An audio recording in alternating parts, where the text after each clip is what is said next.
श्री गणेशाय नमः। परम गुरु देवेभ्यो नमः। माता पिता चरण कमलेभ्यो नमः।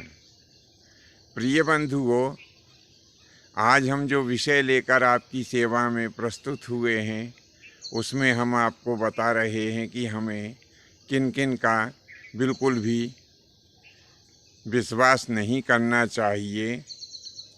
इसी श्रृंखला में हम आपको सर्वप्रथम बता रहे हैं कि नाखून वालों का, नदियों का और जो प्राणी सींग वाले हैं उनका, हथियार धारण करने वालों का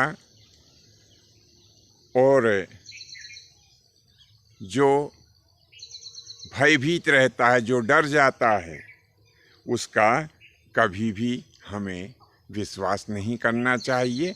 यदि आपने अभी तक हमारा चैनल लाइक सब्सक्राइब नहीं किया हो तो तुरंत ही बेल आइकन दबाएं, चैनल की सदस्यता लें ताकि आपको ऐसे और दूसरे ज्ञानवर्धक वीडियो प्राप्त होते रहें। अब जैसे हमने बताया कि नाखून वालों का बिल्कुल विश्वास नहीं करना चाहिए, तो क्यों नहीं करना चाहिए? अधिकांशतः जिनके लंबे और बड़े नाखून होते हैं ऐसे पशु, इनकी स्वभावतः प्रवृत्ति हिंसक होती है। अतः इनसे अत्यधिक सावधान रहने की आवश्यकता है, क्योंकि जब भी ये हमारे सामने आए अथवा हम इनके सामने पड़ जाएं तो हमें इतना सतर्क रहना चाहिए, क्योंकि ये बिल्कुल भरोसे के लायक नहीं होते हैं और ये कभी भी हमारे ऊपर हमला करके और हमें नुकसान पहुंचा सकते हैं। इसीलिए कहा है कि नाखून वालों का बिल्कुल भी भरोसा नहीं करना चाहिए। अब नदियों के बारे में कहा है कि नदियों का भरोसा नहीं करना चाहिए, तो नदियों का भरोसा क्यों नहीं करना चाहिए?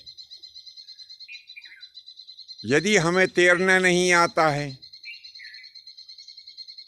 तो ऐसी स्थिति में तो हमें नदियों का भरोसा बिल्कुल भी नहीं करना चाहिए। और यदि हमें तैरना आता भी है तो हमें पता नहीं है कि नदी में कहाँ पे जल ज़्यादा है, जल के भीतर कहाँ कौन कौन सी परेशानियां हैं। जब भी हम नदी में उतरें तो पूर्ण सतर्कता के साथ में उतरें, क्यों कि हम बहुधा स्थल पर रहने वाले प्राणी हैं। हमारी शक्ति स्थल पर अधिक काम करती है। यदि हम जल में बिना विचारे उतर गए और वहाँ कोई परेशानी हुई तो वहाँ पर हमारी शक्ति यथोचित कार्य नहीं कर सकती है। इसीलिए नदियों का भरोसा हमें बिल्कुल नहीं करना चाहिए। फिर कहा है कि सींग वालों का भरोसा नहीं करना चाहिए। सींग वाले पशु भी कभी कभी क्या होता है कि हम असावधानी वश इनके पास में जब जाते हैं और सावधान यदि हम नहीं रहे तो इनके सींग पेने होते हैं और यह हमें अपने सींगों से आघात पहुंचा सकते हैं। इसीलिए सींग वाले प्राणियों का भी भरोसा नहीं करना चाहिए। जो व्यक्ति हथियार धारण किए हुए हैं ऐसे व्यक्ति से कभी ज़्यादा विवाद नहीं करना चाहिए और ऐसे आचरण नहीं करना चाहिए कि ये हमारे ऊपर क्रोधित हो जाएं, क्योंकि उनके पास में हथियार है। और ऐसी स्थिति में यदि हम उनसे असावधानी पूर्वक वार्तालाप करते हैं तो ऐसा व्यक्ति आक्रामक हो सकता है।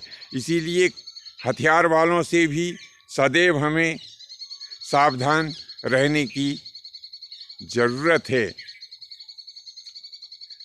फिर जो व्यक्ति सदैव भयभीत रहता है, जो जरा सी बात में डर जाता है, ऐसे प्राणी के सामने कभी भी गोपनीय बात नहीं कहना चाहिए, क्योंकि यदि किसी व्यक्ति ने उसे थोड़ा बहुत भी भयभीत कर दिया तो ऐसा प्राणी हमारे गुप्त राज उस व्यक्ति के सामने प्रकट कर सकता है।